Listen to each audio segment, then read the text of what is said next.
Self-reflection is a powerful practice that allows individuals to gain deeper insights into their thoughts, behaviours and emotions. When done effectively, it can lead to personal growth, enhanced self-awareness and improved decision-making.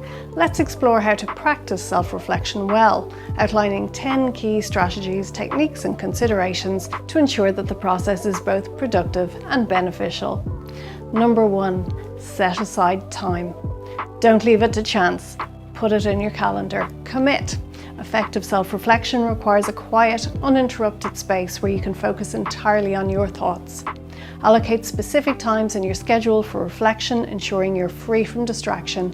Consistency is key, whether it's daily, weekly or monthly. My MyStrategy.me system, designed to kickstart your self-reflection and personal strategy design, requires that you shut the door and treat the time as if you were in a coaching session with a real live coach for optimal effectiveness. Focus is critical for any reason, realization or change to happen. Number 2, create a comfortable environment. Choose a place where you feel relaxed and comfortable. This could be a quiet corner of your home, a park or a cozy cafe. The environment should be conducive to deep thought and introspection. I don't advise that it be where you do your work if you're in a work from home situation. You want to shake it up a bit, give yourself a different view and therefore often point of view for this more personal work. Number 3, journaling. Journaling is one of the most effective self-reflection techniques. It involves writing down thoughts, feelings and experiences, which helps individuals process and understand those better. Journaling provides a safe and private space for individuals to explore their innermost thoughts and emotions. It also allows them to track their progress over time, identify patterns and gain valuable insights. Setting aside a few minutes each day to journal can significantly enhance self-awareness and personal growth. I'm a big fan of pen and paper, and it's proven to be highly effective to do exploratory work with pen and paper, as the engagement of pen and paper helps embed the learning. That said, I'm also a big fan of having one centralized roadmap that results from such great pen and paper thinking, and so that's why MyStrategy.me exists. Number 4, mindfulness and meditation. These are practices that promote self-reflection by encouraging individuals to focus on the present moment. These techniques involve paying attention to one's thoughts and feelings without judgment, which fosters greater self-awareness and emotional regulation.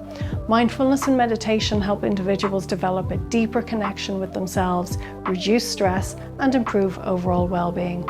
Incorporating these practices into daily routines can enhance the quality of self-reflection and lead to greater personal growth. If you've never engaged with either before, don't write them off before you've tried them. They've worked for millions of people, so give them a shot before dismissing them. Number 5, seeking feedback.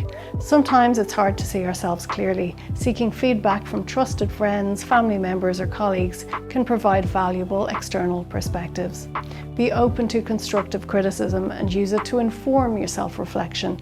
And of course, if you're only going to seek out people who baby and mollycoddle you, don't even bother in the first place. You can just stand in front of a mirror and tell yourself you're great to save you all that time.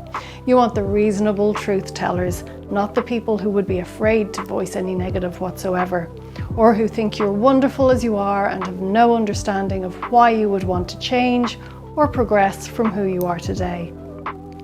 That's why coaches often use 360-degree assessments with people in coaching sessions to pull in opinions from other people rather than just relying on the assumptions of the coachee. Number 6, asking reflective questions. Asking reflective questions is a powerful way to engage in self-reflection. Questions such as, what did I learn from this experience? What could I have done differently? And how did this situation make me feel? Encourage individuals to think deeply about their experiences and emotions.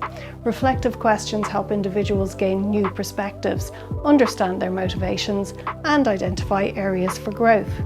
Incorporating these questions into daily life can enhance self-awareness and personal development. Number 7, use guided questions. Guided questions can help structure your reflection and ensure you cover important areas. Some useful questions include, what did I learn from today, this week, this experience? What were my main successes and challenges? How did I feel in different situations and why? What could I have done differently? What are my goals moving forward?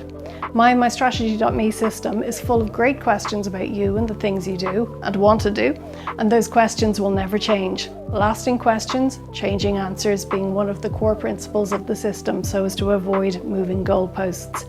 So it's easy to see where you're making changes and where you're not as time goes on.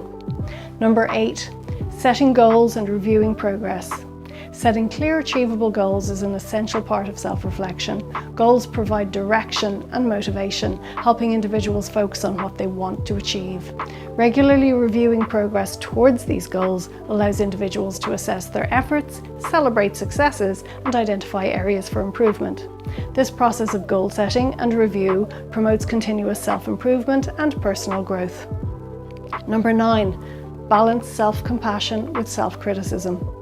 While it's important to identify areas for improvement, it's equally crucial to practice self-compassion. Acknowledge your achievements and strengths alongside your mistakes and weaknesses. This balanced approach prevents self-reflection from becoming overly negative or discouraging. And number 10, of course, get a coach. Coaching, whether live with a coach or self-coaching via a tool such as MyStrategy.me, is intended for people who have the strength to keep things in balance and not beat themselves up. If you choose to reflect alone, with tool or without, make sure you first gauge the likelihood of becoming excessively upset or frustrated and be ready to stop yourself until you've rebalanced yourself. That you're even considering self-reflection means you're pretty great in the first place, with just some tweaks needed to dial life up even more. So when you're trying to self-improve, there's certainly nothing worth beating yourself up about. Of course, I must also mention here my own personal strategy system, which you'll find at MyStrategy.me, which is designed to be a hub for personal reflection and strategic planning that results from it. Check it out if you think now might be the time for a deep dive into the universe of you. Become the content and start the conversation with you.